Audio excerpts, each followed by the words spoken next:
पायल और इशिका अपने अपने कमरे में तैयार हो रही थी। आज दोनों ने ही साड़ी पहनी थी। पायल ने रोज पिंक कलर की साड़ी पहनी थी जिसमें गोल्डन कलर के तारों का बढ़िया काम था, और इशिका ने पीच कलर की साड़ी पहनी थी और उसमें भी गोल्डन कलर का अच्छा काम था। दोनों के ही ऊपर वो दोनों साड़ी बहुत ज्यादा अच्छी लग रही थी। पायल ने पिंक कलर से मिलता जुलता एक सेट पहना हुआ था और बालों को सिंपल सा करके खुला छोड़ा हुआ था। इशिका ने पीच कलर मिलता जुलता सेट पहना था और उसने भी बालों को खुला छोड़ दिया था। होठों पर पिंक कलर की लिपस्टिक और लाइट मेकअप, कुल मिलाकर दोनों ही आज कमाल लग रही थी। अब आगे इशिका और पायल कबीर और शब्द के साथ गणेश जी के मंदिर में पहुंच चुके थे। बाकी सब भी पीछे बाकी गाड़ियों से आ रहे थे। कबीर और शब्द के बॉडीगार्ड्स पहले ही पूरे मंदिर में चारों तरफ से फैल चुके थे। इशी, लगता है हम ही यहाँ सबसे पहले पहुंच चुके हैं। देखना, अभी तक यहाँ कोई पहुंचा ही नहीं।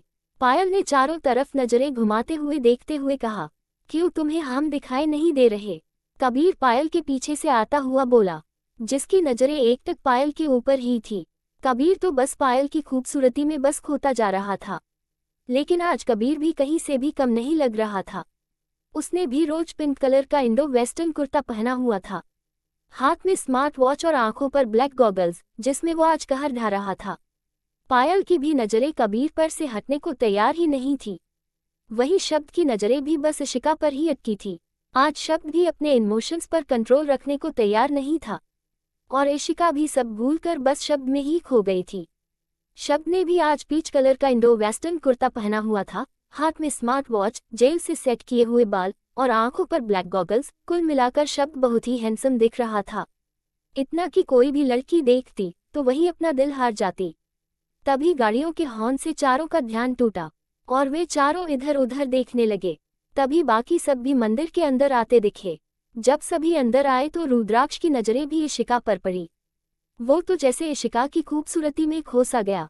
वही सोनिया की नजरें तो शब्द पर थी और काया की नजरें कबीर पर, जिसे देख पायल गुस्से से काया को घूर रही थी। तभी स्नेहा जी इशिका, पायल, शब्द और कबीर की तरफ देखती हुई बोली, ये क्या है? तुम चारों को देखकर ऐसा लग रहा है कि जैसे यहाँ पायल और कबीर, इशिका और शब्द की जोड़ी है। स्नेहा जी ने उनकी कपड़ों के कलर का मैचिंग की तरफ इशारा किया, जिसे देख सब उन चारों की तरफ देखने लगे। इशिका, ये क्या बेहूदगी है? तुमने पीच कलर की साड़ी क्यों पहनी? कनक जी गुस्से से इशिका को घूरती हुई बोली, मगर इशिका उन्हें क्या बताती कि ये साड़ी शब्द ने उसे दी थी। लेकिन वो चुप रही और सिर झुका लिया। यही सवाल हम पायल से भी पूछ सकते हैं, या शब्द या फिर कबीर से। तो फिर सिर्फ इशिका का दोष अकेले कहाँ से हुआ? वीर जी आगे आते हुए बोले, वीर जी सही कह रहे हैं, क्योंकि इसमें सिर्फ दोष इशिका या पायल या शब्द या कबीर का नहीं है। मतलब यहाँ दोष किसी का भी नहीं है। हो सकता हो ये गलती से हो गया हो। वो आप छोड़िए, हम यहाँ जिस काम से आए हैं वो काम ही पहले करते हैं। दोष बाद में ठहराएगा, क्योंकि अगर मुहूर्त निकल गया तो शुभ कार्य नहीं होगा। क्यों माँ, मैं सही कह रही हूँ ना? स्नेहा जी आशा जी के पास जाती हुई बोली, तो आशा जी ने भी अपनी सहमति दर्ज कर दी, जिससे कनक जी का मुंह अपने आप ही बंद हो गया। आइए अंदर चलते हैं, जगजीत जी आगे आते हुए बोले। तो सब उनके पीछे पीछे जाने लगे। इशिका और पायल भी उनके साथ ही चली गई, सिवाय शब्द, कबीर, राहुल और राधिका के। तभी कौमत और अधिक भी मंदिर के अंदर आए। काम हो गया? कबीर ने अधिक से पूछा। जी चीफ, काम पूरा हुआ। ये रहा वो कार्ड जो गणेश जी को देना है। अधिक ने कबीर के सामने एक वेडिंग कार्ड बढ़ाया, जिसे कबीर ने उसके हाथ से लिया और खोलकर देखा। कार्ड सच में बहुत खूबसूरत था, जिसमें साफ साफ पायल वेड्स कबीर लिखा था। दूसरा कार्ड कौमत ने शब्द की तरफ बढ़ा दिया, तो शब्द भी मुस्कुराते हुए वो कार्ड अपने हाथ में लिया और खोलकर देखा। वो वेडिंग कार्ड भी बहुत खूबसूरत था। उसमें भी शब्द वेड्स इशिका लिखा था और साथ में शब्द और इशिका की फोटो भी थी। पायल और कबीर के वेडिंग कार्ड में भी कबीर और पायल की फोटो थी। दोनों ही कार्ड बहुत ही खूबसूरत था। लेकिन शब्द भाई, आप ये कार्ड चढ़ाएंगे? किसी ने नाम देख लिया तो? राधिका ने शब्द की तरफ देखते हुए पूछा। कुछ नहीं होगा, बस जो सच है वही सामने रहेगा। अब चलो अंदर चलते हैं, सब हमारा वेट कर रहे होंगे।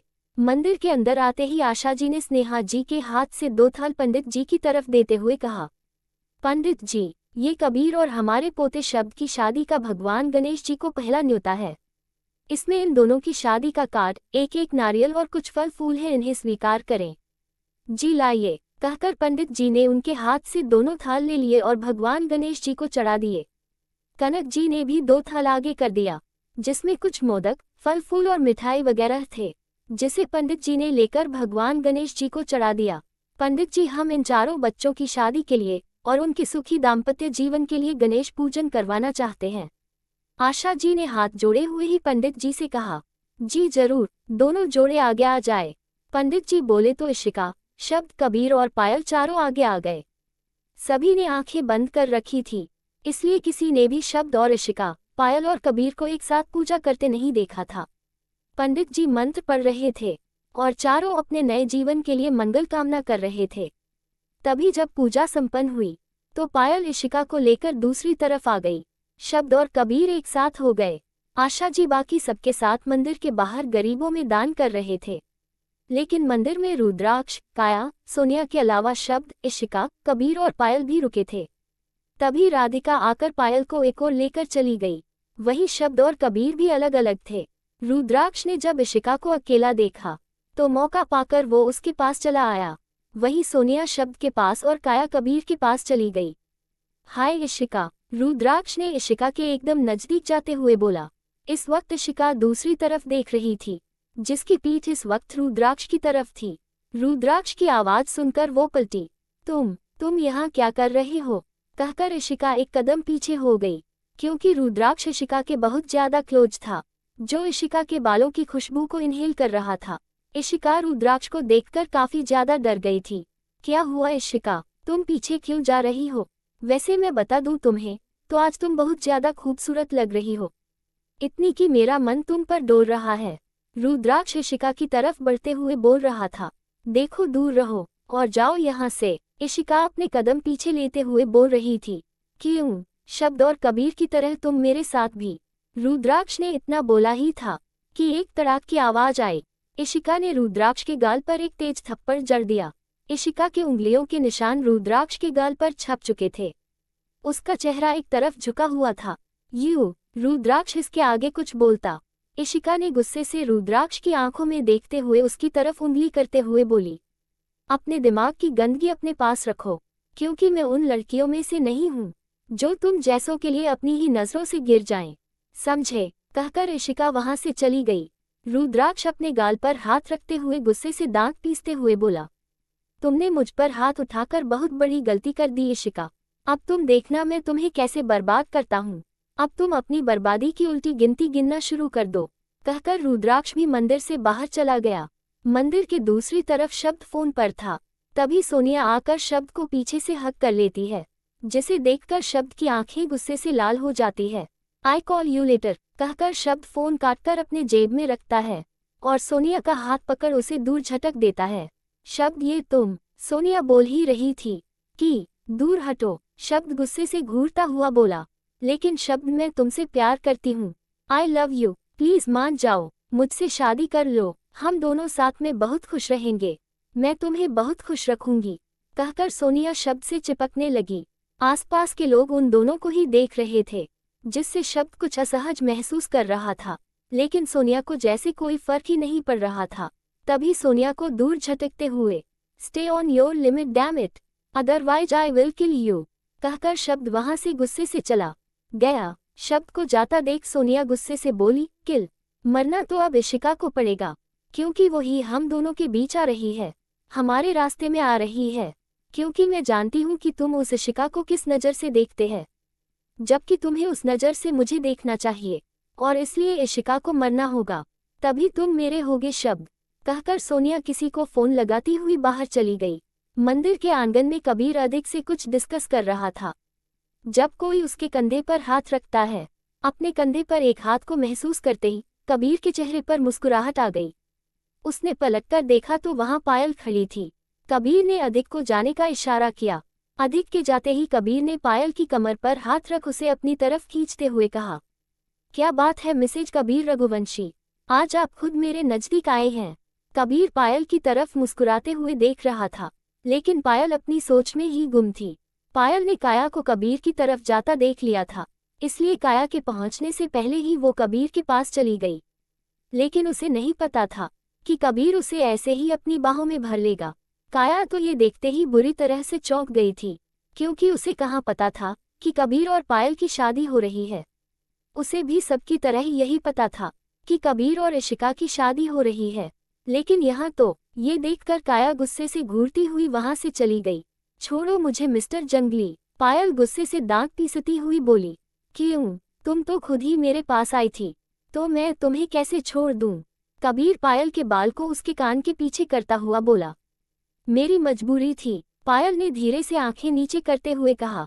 मजबूरी मीन्स? कबीर ने उसका चेहरा ऊपर करते हुए पूछा। नथिंग, वो मैं तुम्हें बुलाने आई थी कि सब बाहर बुला रहे हैं। चलो, पायल ने नजरें चुराते हुए कहा। अगर मैं ना चलूं तो? कबीर ने टेढ़ा मुस्कुराते हुए पूछा। तो यहीं रहो, पर मुझे छोड़ो, कहकर पायल खुद को छुड़ाने लगी। ऐसे नहीं तो कैसे, मुझे एक किस चाहिए, कहकर कबीर ने अपने होठों पर उंगली रख दी। पागल हो क्या, मंदिर में है, पायल इधर उधर देखती हुई बोली। चलो ठीक है, छोड़ देता हूँ, लेकिन याद रखना ये कि सुधार है तुम पर, जो मैं जल्दी ही लूंगा। अब चलो, कहकर कबीर ने पायल को छोड़ दिया और उसके साथ बाहर आ गया। सभी बाहर आ चुके थे, सिवाय इशिका के, क्योंकि इशिका उनके सबके साथ में नहीं थी। जारी है लेखिका प्रियंका गुप्ता। आज के लिए बस इतना ही। तो कहाँ गई इशिका, आप खुद सोचिए और कमेंट में बताइए। बाकी इसका जवाब कल अगले भाग में मिलेगा।